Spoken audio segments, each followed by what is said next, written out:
Amém e amém.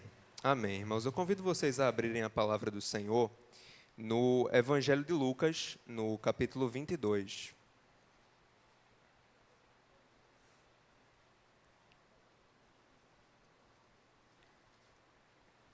Evangelho de Lucas, capítulo 22. Nós vamos fazer a leitura de um bloco, irmãos, que na minha versão, ele vai do versículo 39 até o 46, mas nós não vamos ler o bloco por completo, nós vamos ler do 39 até o 44. O título desse bloco é Jesus no Getsemane, né? É um texto que também é narrado e descrito por Mateus e Marcos, né, outros dois evangelistas. No último domingo, irmãos, mais especificamente no culto noturno, o pastor João ministrou sobre a entrada triunfal de Jesus em Jerusalém. Nós temos falado nessa última semana, né, começando ali no domingo, sobre a última semana de Cristo aqui neste mundo, né, a semana ali em que, de fato, ele se entregou ali como sacrifício para cumprir a obra que o Pai confiou a ele.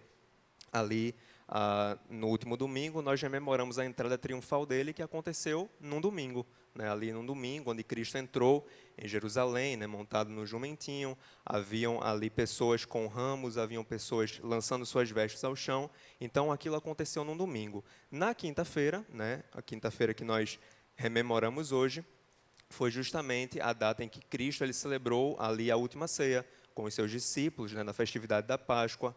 Foi justamente ali que ele deixou os seus últimos ensinamentos para os discípulos e também foi a noite em que ele foi traído, né, a noite em que ele foi preso, né? Basicamente, seria esse aqui o contexto, né? Estamos vendo aqui a véspera ali do sacrifício de Cristo e também ali os seus últimos momentos, né, aqui nessa terra entre os seus discípulos, mais especificamente falando, né? E é interessante lembrarmos que Jesus, sendo ali o próprio Deus, tendo conhecimento prévio de tudo, né, por ser onisciente, ele sabia que ele sofreria ali a traição, ele sabia que ele sofreria grande dor em breve, né, que ele seria preso, torturado, morto, né, e não qualquer morte, mas uma morte de cruz. E aí, diante desse contexto, irmãos, eu quero ler com vocês a atitude de Jesus diante disso. Eu quero ler com vocês, a princípio, o versículo 39 e o 40, que dizem assim: E saindo, foi, como de costume, para o Monte das Oliveiras, e os discípulos o acompanharam. Chegando ao lugar escolhido, Jesus lhes disse: Orai, para que não entreis em tentação. Então, aqui nós podemos destacar algumas coisas interessantes, alguns detalhes, né, que saltam aos olhos quando lemos esses versículos. Um deles é que Jesus ele tinha um lugar habitual de oração, né? Vocês percebem que no versículo 39 é dito que ele foi, como de costume, ao Monte das Oliveiras, né? Ele escolhe ali um lugar específico para orar ali com os seus discípulos, né? Como de costume. O evangelista Mateus, ele é mais específico quanto à localização dessa última oração aqui que Jesus fez. Mateus 26, 36 diz assim: Em seguida, foi Jesus com eles, né, com os seus discípulos, a um lugar chamado Getsemane, né, que ficava justamente ali no Monte das Oliveiras. Se tratava de um jardim, né, o Getsemane, e ali Jesus orou ali ao Pai, né? Então ele tinha o costume, né, sempre que ele estava ali naquela região, sempre que ele ia para o Monte das Oliveiras com os seus discípulos, ele tinha aquele lugar como um lugar de oração, é o que se entende. E aqui fica muito claro também, irmãos, em segundo lugar, que Jesus ele não ora sozinho. Ele poderia ter dispensado os seus discípulos e se recolhido para orar a sós, né? Ele poderia fazer isso, mas ele chama ali os seus discípulos, né, especificamente 3 deles, né, para mais perto dele, Pedro, Tiago e João, os seus discípulos mais próximos, que se aproximam e ficam ali a certa distância, mas estavam presentes ali nesse momento de oração. O que é um estímulo, irmãos, para nós orarmos não apenas individualmente. Nós percebemos que Cristo ele tinha um lugar de oração ali, e nós podemos ter, né, o nosso quarto, a nossa casa, podemos ter um lugar ali específico onde dedicamos tempo em secreto com Deus, né, para orarmos, para lermos a Bíblia, mas também há uma importância, e essa oração de Jesus deixa isso muito claro, há uma importância de orarmos em coletivo, há uma importância de orarmos com a igreja, né? Jesus, ele no momento certamente mais difícil da sua vida, ele não se ali excluiu, mas ele buscou sim a unidade, né? Ele buscou ali se relacionar com outras pessoas e pediu para que outros orassem ali junto com ele, né? No caso, os seus discípulos. Mas uma terceira coisa aqui sobre esses dois versículos é que Jesus ele não pediu para os seus discípulos orarem por ele, né? É interessante isso. No versículo 40, a ordem dele, o direcionamento foi: orai para que não entreis em tentação. Então, num momento de grande dificuldade, no momento mais difícil da vida do Senhor, ele se preocupou aqui, né, com a saúde espiritual dos seus discípulos. Ele recomenda que eles orem para não cair em tentação. No versículo 41, irmãos, seguindo o texto, diz assim: ele, no caso Jesus, por sua vez, se afastou cerca de um tiro de pedra e de joelhos orava.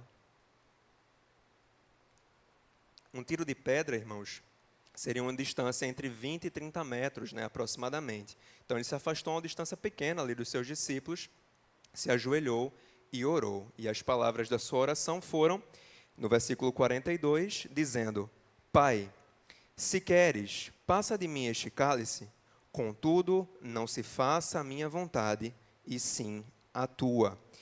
Mateus ele chega a dizer que Jesus ele fez essa oração por 3 vezes, né? Ele repetiu ali palavras semelhantes a essa, naquele momento ali no jardim do Getsemane. O fato, irmãos, é que só esse exemplo de Cristo, buscar o Pai em oração, já fala muito aos nossos corações, né? Geralmente, quando nós ministramos e falamos sobre Jesus orar, sobre essa prática de vida que Jesus tinha, que não se resume só a esse momento, mas a vários outros, isso já chama a nossa atenção. Porque Jesus, diferente de qualquer um de nós, ele tinha um relacionamento totalmente diferente com Deus, por ser o próprio Deus, né? Ele mesmo declara: eu e o Pai somos um. Então, nós entendemos que quando Cristo ele se põe ali para orar diante de Deus, é muito mais para nos deixar um exemplo, e muito menos por uma necessidade que ele realmente tinha, porque ele era o próprio Deus e continua sendo o próprio Deus. Então, só o fato de Jesus buscar o Pai em oração já fala aos nossos corações, né? Nos diz que Jesus, de fato, nos deixa esse exemplo para orarmos ao Pai em todas as situações, em especial quando vivenciarmos dificuldades, né, na nossa vida, como era o caso dele. E na sua oração ele menciona, né, o cálice, que como nós sabemos era a representação ali da ira de Deus, né? O cálice para Cristo ali seria a sua cruz, o seu sofrimento, o seu sacrifício. Então ele pede: afasta de mim esse cálice. Mas é interessante porque na sua oração Jesus ele menciona, né, Pai, se queres, né? Então a vontade de Cristo está totalmente submissa à vontade do Pai, né? Ele deixa isso muito claro e no final ele ainda diz: contudo, não se faça a minha vontade e sim a tua vontade. Então ele deixa muito claro que a vontade do Pai é que deveria então prevalecer, né? Mesmo diante da perspectiva de uma morte violenta, dolorosa, lenta, ele ali escolheu obedecer à vontade do Pai. No versículo 43 está escrito: então lhe apareceu um anjo do céu que o confortava, né? Então Deus ali enxergou logicamente o sofrimento do seu filho, ali ouviu a sua oração e Deus enviou então um anjo para consolar, ali para confortar o Senhor Jesus naquele momento, né, de grande sofrimento. No versículo 44, o último que vamos ler, diz assim: e estando em agonia, orava mais intensamente, e aconteceu que o seu suor se tornou como gotas de sangue caindo sobre a terra, né? Que é algo que também costumeiramente falamos quando lemos esse texto. Isso acontece geralmente com condenados à morte, ali que estão sobre um estresse ali físico e psicológico muito intenso e acabam suando gotas de sangue, como parece ter sido o caso de Jesus aqui, nesse caso, né? Irmãos, os outros evangelhos, eles também mencionam, né, e detalham o sofrimento de Cristo, né, como ele estava se sentindo naquele momento. Marcos, no versículo 14, no capítulo 14, versículo 33, ele diz que Jesus começou a sentir-se tomado de pavor e angústia. E Mateus, no capítulo 26, versículo 38, declara ali uma declaração do próprio Cristo, ele diz assim: a minha alma está profundamente triste até a morte. Então, o sofrimento de Cristo, a agonia, né, esse pavor que ele estava sentindo, era tão intenso que, segundo ele mesmo, poderia levá-lo à morte, né? Mas é interessante porque Jesus, ele ora mais intensamente diante da sua agonia, né? Essa agonia esse sentimento difícil que ele tinha, o fez orar mais intensamente. Né? No início do versículo 44 diz, e estando em agonia, orava mais intensamente. E aí, irmãos, o que é que a oração de Jesus no Getsemane ela nos ensina? Em primeiro lugar, existe um Deus nos céus a quem podemos recorrer. Né? O que podemos aprender aqui, olhando para o exemplo de Cristo, né? Olhando para o exemplo da sua oração. E aí, logicamente, falo com a igreja, mas falo também com aqueles que ainda não conhecem a Cristo, né? Que não têm uma caminhada em igreja, que não professam a Cristo como Senhor e Salvador das suas vidas. Talvez, nesse momento, você esteja vivenciando uma situação de pavor, de angústia, né? Como parecia ser o caso de Cristo. Ou nesse momento em que você assiste essa live ou esse culto gravado, ou talvez essa tenha sido a sua realidade nas últimas semanas, nos últimos meses, nos últimos anos. Deus, ele conhece o teu coração, ele conhece as tuas lutas. Né? Talvez a sua alma se encontre como a de Cristo se encontrava naquele momento, profundamente triste, até a morte, né? Um sofrimento ali mortal. E talvez você pense que não tem a quem recorrer, eu não tenho a quem buscar ajuda, não é quem possa resolver essa minha situação, esse meu problema. Ele não tem ali, de fato, um meio para ser sanado. Talvez esse seja o seu pensamento, talvez você conclua isso consigo mesmo, mas eu quero dizer que existe um Deus nos céus que te ouve e te vê. Ele viu a Cristo ali naquele momento de grande sofrimento. Ele enviou ali o seu anjo para confortá-lo, para consolar a Cristo. Ele ouviu ali a sua oração. Então, quando nós oramos, quando nós falamos com Deus, nós não estamos lançando palavras ao vento, não estamos, de fato, perdendo o nosso tempo, mas há um Deus nos céus que vê o nosso sofrimento, que vê as nossas lutas e ouve as nossas orações, ouve as nossas palavras. Né? Cristo é um exemplo disso. Quando ele vivenciou ali um momento de grande sofrimento, o que ele buscou fazer foi orar. E quando a agonia foi aumentando, porque o momento se aproximava, ele foi orando mais intensamente. Foi a arma, foi a ferramenta que ele usou e nós podemos usar também. Então, ainda que você não conheça Cristo, o meu conselho é, na angústia, recorra ao Senhor. Né? Recorra ao Senhor, pois Ele enviará consolo. O livro dos Salmos, no versículo 1 do capítulo 46, diz assim, Deus é o nosso refúgio e fortaleza, socorro bem presente na angústia. Né? Então, talvez, né, esse sofrimento, essa luta que você tem enfrentado, seja uma oportunidade de você se aproximar de Cristo e confessá-lo como Salvador da sua vida.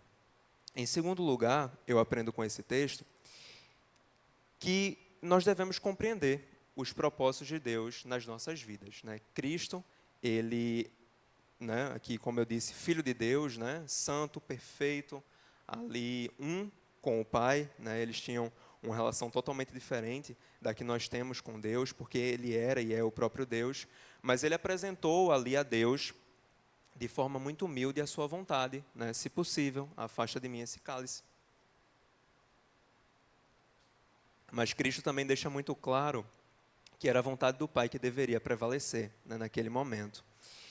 E talvez o sofrimento que você está enfrentando agora, né, nesse momento, nesses últimos tempos, talvez ele seja um meio para que Cristo ele possa alcançar a sua vida. Talvez o propósito desse sofrimento seja a salvação da sua alma. Né? E talvez, de outro modo, você não se aproximasse do Senhor. Talvez o fato de você estar enfrentando uma luta amoleça o seu coração e faça você gastar um tempo ouvindo uma palavra como essa, ou buscar a Deus em uma oração, ou mesmo ler a sua palavra. Né? Talvez esse sofrimento te leve, então, a se aproximar mais do Senhor. Então, basicamente era isso, né?